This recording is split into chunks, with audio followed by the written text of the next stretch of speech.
Hello dear bankers, welcome back to EduTap under the Jab on the Go series. Jab on the Go series एक ऐसी series जहां पर आप अपने busy banking schedule के साथ साथ 15-20 मिनट्स में अपने एक शॉर्ट कॉन्सेप्ट को कवर कर रहे हैं और अपनी एग्जाम प्रिपरेशन को कंप्लीट कर रहे हैं।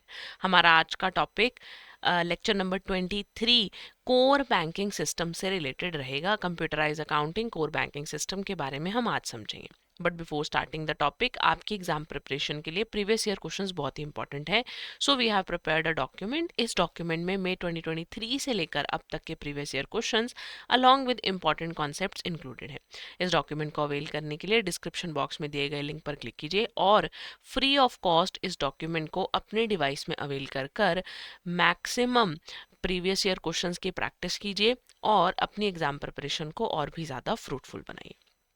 सो लास्ट लेक्चर के क्वेश्चन को डिस्कस कर लेते हैं। The question was, as per RBI guidelines investments of banks are classified into. Bank investments को हमने किन कैटेगरीज में क्लासिफाई किया था? Was it permanent and current? Was it long term and short term? Was it held to maturity, available for sale, held for trading, and SLR and non SLR? तो we have classified it into three categories: held to maturity, available for sale and held for trading. Right, so start करते हैं आज के topic को, core banking system या computerise accounting को। तो देखिए, आपको भी पता है कि कंप्यूटर एक इलेक्ट्रॉनिक इंफॉर्मेशन प्रोसेसिंग डिवाइस है जहां पर आप इनपुट्स प्रोवाइड करवाते हो और जो सिस्टम है वो उन इनपुट्स को प्रोसेस करके उनसे आउटपुट्स जनरेट करता है और साथ ही साथ आपके डेटा को, आपके इंस्ट्रक्शंस को स्टोर कर चलता है। तो कंप्यूटर क्या है? कंप्यूटर सॉफ्टवेयर्स के हेल्प से रन करता है। और सॉफ्टवेयर्स कौन बनाता है? सॉफ्टवेयर्स को प्रोग्रामर्स जो हैं वो फॉर्म करते हैं, डेवलप करते हैं। कंप्यूटर लैंग्वेजेस जो हैं, कोबोल और फॉक्स प्रो, इस टाइप की कुछ लैंग्वेजेस जो हैं, they are use to write down the softwares for a computer. Computer के कुछ पेरिफेरल्स की बात करें, यानी कुछ डिवाइसेस रिलेटेड टू कंप्यूटर्स, जहां पर मॉनिटर आ गया आपके पास, कीबोर्ड आ गया, माउस आ गया, उसके अलावा वेब कैम आ गया, स्पीकर्स हो गए आपके पास, पेन टैब हो गया, प्रिंटर हो गया, यूएसबी ड्राइव्स हो गई। ये सब कंप्यूटर पेरिफेरल्स है, कंप्यूटर से रिलेटेड डिवाइसेस हैं। अब बात करते हैं एनालॉग और डिजिटल कंप्यूटर्स की। सो एनालॉग कंप्यूटर्स क्या हैं? जो कि डेटा को कॉन्टिन्यूस फॉर्म में प्रोसेस करते हैं। डिजिटल कंप्यूटर्स वहीं पर डेटा को डिस्क्रीट यानी बाइनरी फॉर्म्स में प्रोसेस करते हैं। जहाँ पर analog computers scientific mechanical fields में यूज़ होते हैं, जहाँ पर स्पीड, वेट, हाइट, इस तरीके की उनके पास क्वांटिटीज़ होती हैं। वहीं पर जो डेटा डिजिटल कंप्यूटर्स हैं वो हमारी मैथमेटिकल लॉजिकल ऑपरेशंस में हमारी हेल्प करते हैं, जैसे नॉर्मल एडिशंस, मल्टीप्लिकेशंस, डिविजन्स, इस सब में। एनालॉग कंप्यूटर्स स्लोअर हैं और कम रिलायबल हैं, वेराज जो डिजिटल कंप्यूटर्स जो हम यूज़ करते हैं, they are faster and they are more reliable. Binary form में यानी 0 और 1 की फॉर्म में ये कंप्यूटर्स डेटा को बैक एंड पे प्रोसेस करते हैं। सो कंप्यूटराइज अकाउंटिंग के क्या फीचर्स हो सकते हैं कि देखिए, अगर आप मैनुअल अकाउंटिंग को कंप्यूटराइज अकाउंटिंग से कंपेयर करेंगे तो computerise accounting is very speedy process. आपको कोई भी कैलकुलेशन बाय हैंड नहीं करनी है। All you have to do is, आपको कुछ सर्टेन इनपुट्स जो हैं वो देने, और उन इनपुट्स की हेल्प से जो है कंप्यूटर इंफॉर्मेशन को प्रोसेस करता है। तो स्पीड जो है, that is the most important feature of computerise accounting. वहीं पर एक्यूरेसी भी रहेगी, जहाँ पर आप कैलकुलेशन में मिस्टेक कर सकते हो सकता है आप पोस्टिंग में मिस्टेक कर दो।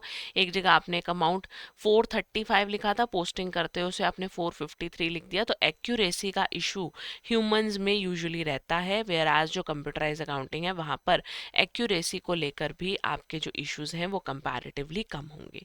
कंप्यूटराइज अकाउंटिंग में एक ही इंफॉर्मेशन को बहुत सारे यूजर्स एक टाइम पर एक्सेस कर सकते हैं, यानी मल्टीपल यूजर्स की फैसिलिटी हमारे को मिलती है। देन रिपोर्ट्स को जनरेट करना कंप्यूटराइज अकाउंटिंग में कंपैरेटिवली इजी रहेगा। आपने जब सभी इनपुट्स दे दिए, आपने उन्हें बताया कंप्यूटर को कि किस तरीके से एक रिपोर्ट का फॉर्मेट रहेगा, तो वो सभी इनपुट्स को डायरेक्टली वहाँ से उठाकर रिपोर्ट्स में पुटअप कर देगा और रिपोर्ट्स जो हैं वो जल्दी जनरेट हो जाएंगी। देन कुछ टर्म्स जो कंप्यूटर से रिलेटेड हैं, जैसे कि डेटा। डेटा का मतलब क्या है? जो भी आप इंफॉर्मेशन पुट इन कर रहे हो किसी भी कंप्यूटर सिस्टम में, that is the data. Facts, observations, assumptions जो हैं वो सभी की सभी जो इनपुट आप दे रहे हो कंप्यूटर में वो सभी कंप्यूटर के लिए क्या है, डेटा है। रिकॉर्ड क्या है, जब आप डेटा आइटम्स का एक ग्रुप क्रिएट करते हो, यानी कि स्मॉल स्मॉल इनपुट्स को जब आप together you are talking about it on a together basis, on a lump sum basis, इकट्ठे आप बात कर रहे हो, ग्रुप में आप बात कर रहे हो, तो ग्रुप ऑफ डेटा जो है वो क्या कहलाएगा आपके लिए, रिकॉर्ड कहलाएगा। देन डेटा फाइल्स, जब आप डेटा रिकॉर्ड्स को कंपाइल करते हो तो वो डेटा फाइल्स बन जाती हैं, और ऐसे कंपोनेंट्स जो डेटा को प्रोसेस करते हैं वो क्या आपके लिए सिस्टम है, जैसे कि सॉफ्टवेयर हैं, पेरिफेरल्स हैं, कंप्यूटर मशीन है आपके लिए, that is the system. So data क्या हो गया आपके पास, यूनिट ऑफ इंफॉर्मेशन हो गया, ग्रुप ऑफ डेटा रिकॉर्ड हो गया, group of record data file हो गया, और सिस्टम क्या है जो कि डेटा को प्रोसेस कर रहा है। Clear? Then we'll talk about a few advantages of computerized system. तो accuracy, high speed and low cost of operation, as we have discussed previously, कि अगर मैं manual accounting से computerized accounting को compare करूँ तो computerized accounting में speed जो है वो ज़्यादा रहेगी, साथ ही साथ डेटा की accuracy जो है वो भी better रहेगी या ज़्यादा रहेगी as compared to manual accounting। वहीं पर ऑपरेशन कॉस्ट कम हो जाएगी क्योंकि काफ़ी सारे लोगों का काम एक अकेला कंप्यूटर कर लेगा और टाइम भी कम जो है वो लगेगा इसमें। So low cost of operation usually रहती है अंडर द कंप्यूटराइज्ड अकाउंटिंग। साथ ही साथ एक टाइम पर या एक ही डेटा की हेल्प से बहुत सारी रिपोर्ट्स जो हैं कंप्यूटर्स जनरेट कर सकता है, अलग अलग फॉर्मेट्स में, अलग अलग तरीकों से रिपोर्ट को जो है जनरेट किया जा सकता है under as the computerised accounting. Accounting में एरर्स के चांसेस एक्यूरेसी से रिलेटेड है, एरर्स के चांसेस कम रहेंगे। जैसे मैंने आपको भी एग्जांपल दिया कि मैनुअल में आप 433 को गलती से 453 लिख सकते हैं, इसमें कोई बड़ी बात नहीं है, बट कंप्यूटराइज्ड अकाउंटिंग में यूजुअली ऐसे एरर्स नहीं होते हैं। आपका जो रिकॉर्ड कंप्लीशन है वो ऑटोमेटिक हो जाएगी, जहां पर आप मैनुअल अकाउंटिंग में हर एंट्री करने के बाद जब आपको टोटल करना होता था तो you have to put down the inputs together. वहीं पर जब आप कंप्यूटराइज अकाउंटिंग करते हैं तो आपने जब इनपुट्स कर दिया, आपको सिर्फ एक कमांड देनी है फॉर द टोटल, और इमीडिएटली आपके सभी लेजर अकाउंट्स के टोटल जो हैं वो आपको अवेलेबल होंगे।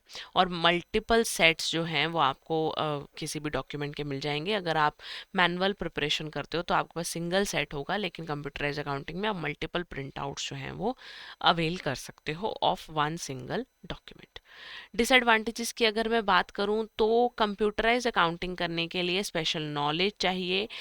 हर इंडिविजुअल जो है वो कंप्यूटराइज अकाउंटिंग करने के लिए कैपेबल नहीं है। देखिए, कंप्यूटराइज अकाउंटिंग का मतलब ये नहीं है कि ह्यूमंस की इन्वॉल्वमेंट बिल्कुल ही खत्म हो गई। इनपुट कौन करेगा, डेटा कौन प्रोवाइड करवाएगा, डेटा तो ह्यूमन ही प्रोवाइड करवाएगा ना।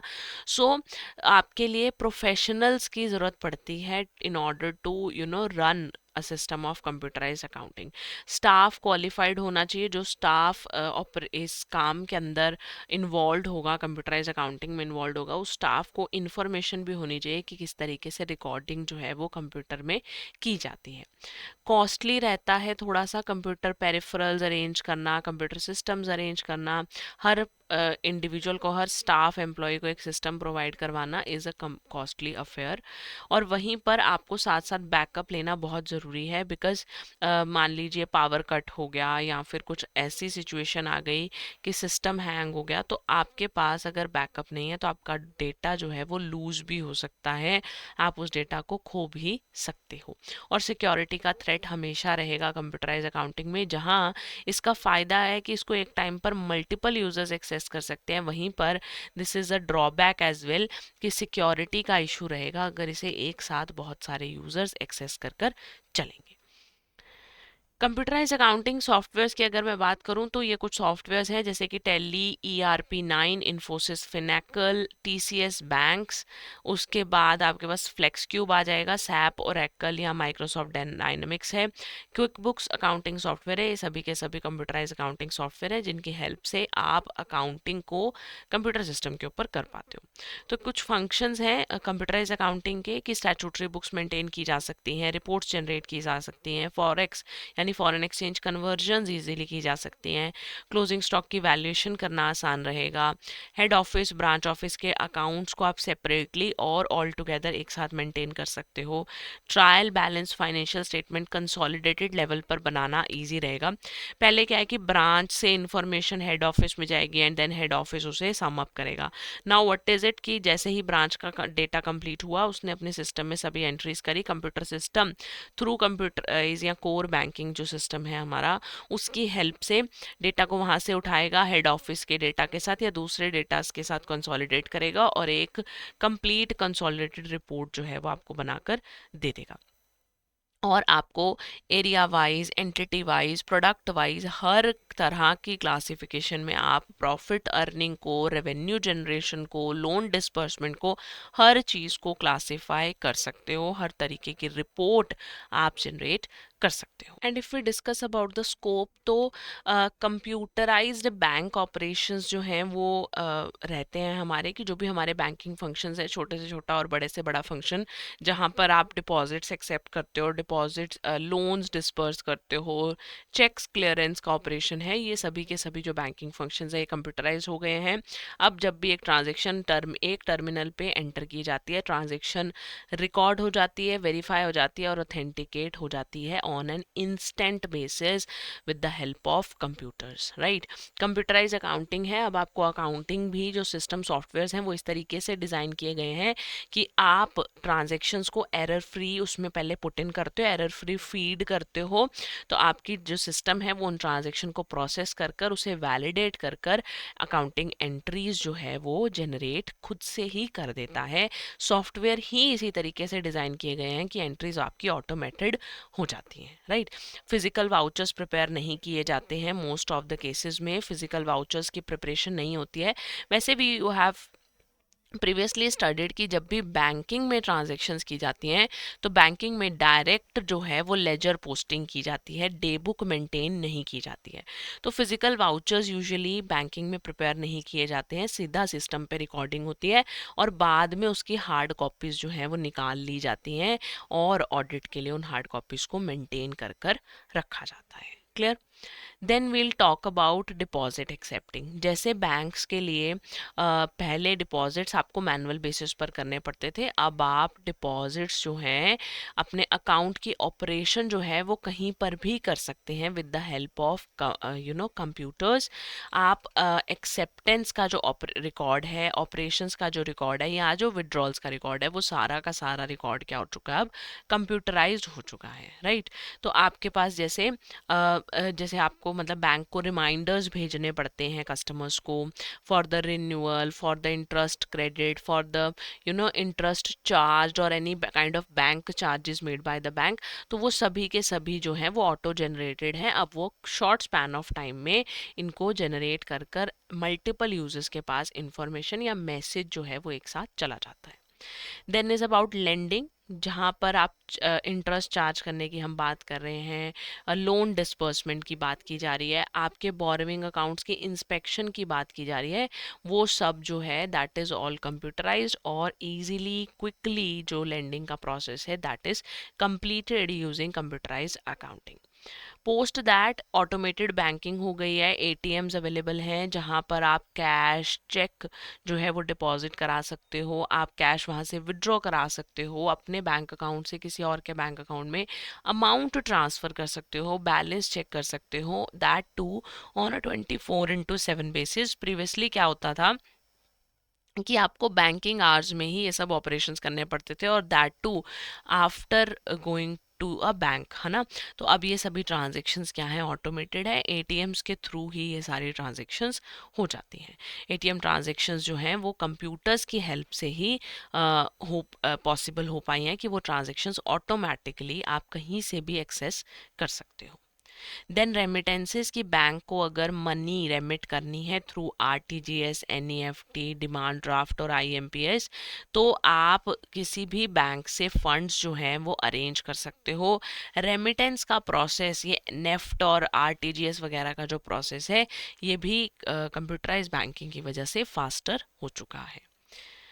देन इज चेक क्लियरेंस, कि पहले जो चेक क्लियरेंस फंक्शन है वो थोड़ा सा टीडियस होता था बैंकिंग एंड पर, it would take a few time to remit the cheque, to clear the cheque, but अब जो है क्लियरिंग हाउस का फंक्शन भी ऑटोमेट हो चुका है, जहाँ पे आप बहुत छोटे ही टाइम के अंदर, बहुत थोड़े टाइम के अंदर आप जो है चेक्स को क्लियर इजीली कर पाते हो। स्टैंडिंग इंस्ट्रक्शंस, जैसे कि बैंक को अगर आपने कोई इंस्ट्रक्शन दी है कि आपके बिहाफ पर किसी पेमेंट को पे करने की या रिसीव करने की, तो बैंक को आप जब एक बार इंस्ट्रक्शन दे देते हो तो बैंक उन इंस्ट्रक्शंस को फॉलो कर कर आपके बिहाफ पर पेमेंट को एक्सेप्ट या फिर कहीं पर भी पे कर देता है। तो बैंक ऐसी इंफॉर्मेशन को भी कंप्यूटर सिस्टम में पुट इन कर देता है और ये ऑटोमेटिक बेसिस पर ट्रांजेक्शन्स जो हैं वो हो जाती हैं।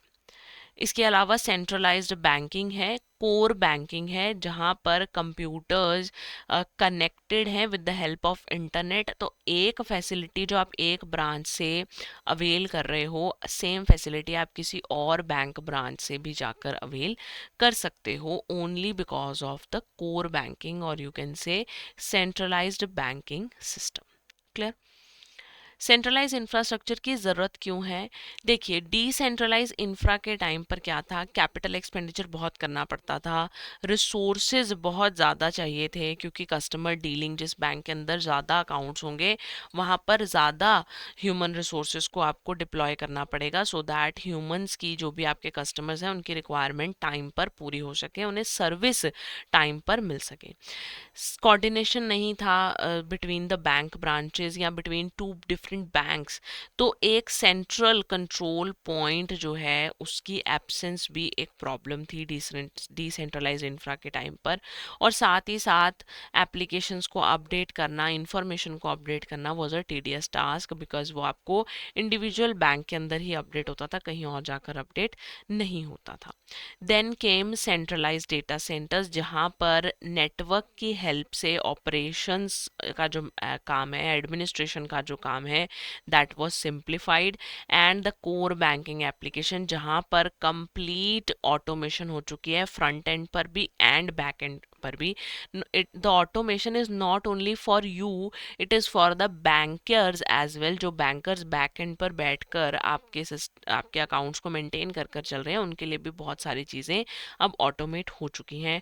24 आवर कस्टमर सर्विस अवेलेबल है, सर्विसिंग कॉस्ट बहुत कम हो चुकी है, बहुत सारे डिलीवरी चैनल्स हैं, मतलब आप बैंक से जाकर किसी ट्रांजेक्शन को एक्सेस कर सकते हो, एटीएम से कर सकते हो, अपने फ़ोन की मोबाइल ऐप से कर सकते हो, ठीक है। तो आप एक ही सर्विस के लिए बहुत सारे आपके पास डिलीवरी चैनल्स हैं जहां से आप उस सर्विस को अवेल कर सकते हो। रिस्क मैनेजमेंट रिपोर्टिंग आपकी यहाँ पर बेटर हो गई है और बेटर कस्टमर रिलेशनशिप जो है वो डेवलप हो गए हैं। Now the bankers and the customers have a good relation with each other. So core banking के बेनिफिट्स की अगर मैं बात करूं तो सेंट्रलाइज्ड कस्टमर डाटाबेस है, जिसकी वजह से कस्टमर्स के लिए इजी है कि वो अपने बैंक से मतलब अपने बैंक ब्रांच से कोई भी डेटा जो है किसी और बैंक ब्रांच से भी जाकर एक्सेस अवेल कर सकते हैं। सपोजिंगली एक पर्सन है जिनके पास मान लो उन्हें कैश की ज़रूरत है, but he is not in his own city, तो वो अपनी बैंक ब्रांच से ना उस कैश को अवेल कर कर किसी और बैंक ब्रांच से भी उसको जाकर अवेल कर सकते हैं। कस्टमर सर्विसेज फास्ट हो चुकी हैं, क्योंकि अकाउंटिंग मैनेजमेंट जो आपका सिस्टम ऑफ अकाउंट मैनेजमेंट है वो सिंप्लीफाई हो चुका है। Quick product growth, new product launches जो हैं वो आसान हो चुके हैं। रियल टाइम डेवलपमेंट होती है, बहुत सारे अकाउंट टाइप्स में आप एक साथ चेंजेस जो हैं वो उन्हें पुट इन कर सकते हो, एक साथ चेंजेस को आप स्ट्रक्चर कर सकते हो। साथ ही साथ मल्टी बैंकिंग, मल्टी लैंग्वेज जो हैं ऑपरेशंस दैट आर अवेलेबल, आप अपनी ऐप को डिफरेंट टाइप ऑफ लैंग्वेजेस में भी एक्सेस कर सकते हो, जो आपकी मोबाइल ऐप्स होती हैं। मल्टी करेंसी ट्रांजेक्शन्स करना आसान है। अर्लियर जो आपके पास फॉरेक्स ट्रांजेक्शन्स होती थी वो सिर्फ बैंक के थ्रू होती थी, now you can do it on your own as well. 24/7 banking services हैं, एटीएम्स आपके पास 24/7 अवेलेबल हैं, मोबाइल ऐप्स आपके पास 24/7 अवेलेबल हैं। आप किसी भी टाइम पर कोई भी पेमेंट जो है वो कर सकते हो। आपको किसी के अकाउंट में मनी ट्रांसफ़र करनी है, that is done by you in a very short span of time. आपको उसके लिए बैंक के पास जाकर वहाँ रिक्वेस्ट कर कर या वहाँ पर आपको कोई फॉर्म वगैरह फिलअप नहीं करना पड़ता। तो डेटा स्ट्रक्चर बहुत ज़्यादा फ्लेक्सिबल हो गया और मेंटेनेंस कॉस्ट भी कहीं ना कहीं कम हो गई है। ट्रांजैक्शंस का फ्लो किस तरीके से रहता है, तो देखिए आप अपनी यूज़र आईडी और पासवर्ड की हेल्प से लॉगिन करते हैं। लॉगिन करने के बाद आप डिफरेंट मॉड्यूल्स को एक्सेस कर सकते हैं। मतलब अगर आप मोबाइल ऐप के थ्रू, आप वेबसाइट के थ्रू, जो आपकी बैंक की वेबसाइट है उसके थ्रू भी आप अपनी सर्विसेज को अवेल कर सकते हैं। एटीएम के थ्रू, बैंक पर्सनल बैंकिंग के अंदर जाकर भी आप जो है वो इंफॉर्मेशन को एक्सेस कर सकते हैं। तो एक्सेस टू डिफरेंट मॉड्यूल से मतलब है प्लेटफॉर्म्स के साथ साथ आप डिपॉजिट करवा सकते हो, विड्रॉ करवा सकते हो, ट्रांसफ़र कर सकते हो। आप कोई वो आरटीजीएस एनईएफटी क्रिएट कर सकते हो, आप अपनी एफडी करवा सकते हो, आरडी करवा सकते हो। इस तरीके के मॉड्यूल्स के एक्सेस की बात की जा रही है यहाँ पर। देन आप ट्रांजेक्शन को इनिशिएट करते हो और बैक एंड पे एक क्यू नंबर जनरेट हो जाता है। क्यू नंबर क्या है? एक सीरियल ऑर्डर नंबर, कि आपसे पहले अगर किसी की ट्रांजेक्शन पेंडिंग है तो पहले वो प्रोसेस होगी, then your transaction will be processed.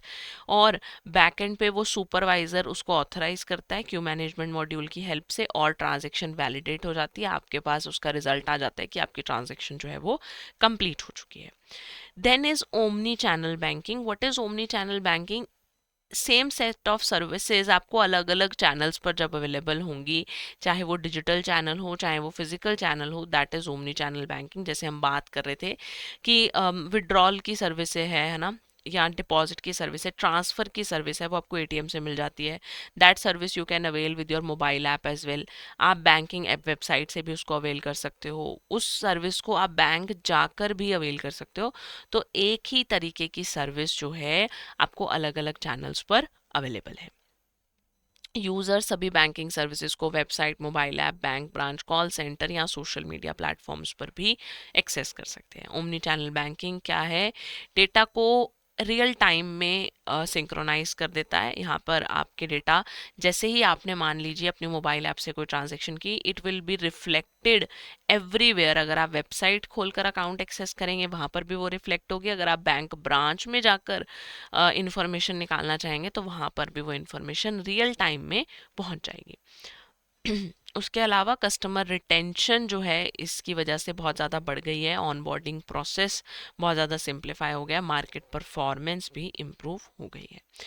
तो बैंक्स जो हैं, बैंक्स को डिजिटल होना बहुत ज़्यादा ज़रूरी हो गया है, बिकॉज फिनटेक सर्विसेज बढ़ गई हैं। फाइनेंशियल सर्विसेज जो हैं वो टेक्नोलॉजी के साथ ही प्रोवाइड करवाई जा रही हैं। तो जो बैंक्स अगर फाइनेंशियल सर्विसेज जिनकी पुअर हैं, फिनटेक सर्विसेज जिनकी पुअर हैं, यूजुअली कस्टमर्स उन बैंक्स के अंदर मनी अपने अकाउंट ओपन करवाना प्रेफर नहीं करते हैं, because they want the ease, है ना, उन्हें अपने हैंड क्विक सर्विसेज चाहिए, उन्हें विद द टच। लेकिन अगर उन्हें कहीं पर वो सर्विसेज अच्छे से नहीं मिलती हैं तो वो उन पर्टिकुलर बैंक्स को अवॉइड करते हैं। Then comes the neo banking. Neo banking का मतलब क्या है? एक ऐसा बैंक जो कि without any physical bank branch चल रहा है, यानी एक ऐसा बैंक जो कि कंप्लीटली ऑनलाइन चल रहा है। जो जो न्यू जनरेशन है, जो टेक सेवी पीपल हैं, जो लोग टेक्नोलॉजी को बहुत अच्छे से समझते हैं, उन्हें यही बैंकिंग सिस्टम्स पसंद आ रहे हैं। दे प्रेफर कि उनकी सभी ट्रांजेक्शन्स मोबाइल से ही हो जाएं, उनकी डिवाइसेस से ही इजीली वो इन ट्रांजेक्शन्स को अवेल कर सकें। यहाँ पर कॉस्ट बैंक के एंड पर बहुत कम रहती है। यूज़र फ्रेंडली इंटरफेस आपको सिर्फ बनाना है, और जो है आपके कस्टमर्स सभी ट्रांजेक्शन्स को या सभी फैसिलिटीज़ को ऑनलाइन ही अवेल कर लेते हैं। सो ओमनी बैंकिंग यानी कि एक तरह की जो इंफॉर्मेशन है या सभी सर्विसेज सभी चैनल्स पर अवेलेबल होना, that is omni banking. And new banking का मतलब है कि फिजिकल बैंक ब्रांच ना होकर हर एक सर्विस ऑनलाइन बेसिस पर अवेलेबल होना। आज के कंसेप्ट को समझने के लिए कुछ क्वेश्चंस कर लेते हैं। This question is from previous year November 2025। Which of the following statement does not present a genuine benefit of core banking system in context of banking operation. तो इनमें से कौन सा एक बेनिफिट नहीं है कोर बैंकिंग सिस्टम का? It enables multi-currency and multi-branch integration, facilitating real-time processing across location. This is a benefit. It allows 24 into 7 access to banking services through ATMs, online banking, mobile banking. This is also true. It improves the customer experience by offering seamless centralized access to accounts and faster service delivery. This is also true. And it increases the bank's profitability by mandatorily charging customers additional fees for every CBS transaction. This is not correct, यानी आपका option D जो है वो यहाँ पर answer होगा। Question number 2, a bank uses a system where the same services are available through mobile app, website, call center and a branch. Same तरीके की सर्विस मिल रही है तो कौन सी बैंकिंग है? ओमनी चैनल बैंकिंग है। क्लियर? सो आपके एग्जाम प्रिपरेशन के लिए एडिट आपने कुछ कोर्सेज लॉन्च किए हैं। I will give you a quick walk through of those courses. For that you have to visit your browser. आप अपने ब्राउज़र में जाकर सर्च करेंगे edutap.in पर। वेबसाइट आपको अवेलेबल होगी, कोर्सेज सेक्शन में जाएंगे, जैब कोर्सेज पर क्लिक करेंगे। स्क्रॉल डाउन करने पर आपको जैब के सभी कोर्सेज विजिबल होंगे। The complete full package course master course, जहां पर आप कंसेप्ट क्लासेस की हेल्प से अपने सिलेबस को डिटेल में कवर कर पाएंगे। वहीं पर आपको मिलेगा लाइव क्रैश कोर्स का एक्सेस, यानी लाइव क्लासेस भी आपको मास्टर कोर्स में मिल जाएंगी। कंसेप्ट नोट्स अवेलेबल होंगे, प्रीवियस ईयर क्वेश्चंस मिल जाएंगे और प्रैक्टिस के लिए चैप्टर वाइज और फुल लेंथ मॉक टेस्ट भी मिलेंगे under one course, that is the master course. Now live crash course batch 4 is currently running, जहां पर आप अपने सब्जेक्ट टीचर्स के साथ इंटरैक्ट करते हुए फास्ट ट्रैक बेसिस पर अपनी एग्जाम प्रिपरेशन कर सकते हैं। 60 कंसेप्ट क्लासेस में आपका कंप्लीट JIIB का सिलेबस कवर हो जाएगा। यहाँ पर you will get live classes, concept notes, previous year question for the practice, chapter wise and full length mock test. अगर आपको लगता है कि आपकी एग्जाम प्रिपरेशन हो चुकी है, आपको MCQ प्रैक्टिस करनी है, एग्जाम ओरिएंटेड MCQ से आपको डील करना है, so you can join our test series, जहां पर आपको सॉल्व्ड प्रीवियस ईयर क्वेश्चंस मिल जाएंगे और साथ ही साथ चैप्टर वाइज मॉक टेस्ट और फुल लेंथ मॉक टेस्ट भी अवेलेबल होंगे, जो कि बिल्कुल एग्जाम पैटर्न्स के हिसाब से बनाए गए हैं। साथ ही साथ अगर आप इंडिविजुअल सब्जेक्ट प्रिपरेशन करना चाहते हैं तो आप उसके लिए हमारे सब्जेक्ट स्पेसिफिक मास्टर कोर्स में भी खुद को एनरोल कर सकते हैं। इन कोर्सेज को एनरोल करते टाइम उस टाइम का प्रिवेलेंट डिस्काउंट कूपन लगाना ना भूलें, सो दैट आपको मैक्सिमम डिस्काउंट अवेलेबल हो। Coming back to the session, आज के सेशन से रिलेटेड अगर आपको कोई भी डाउट, कोई भी क्वेरी हो, you can write down in the comment section below. I will answer your query for sure.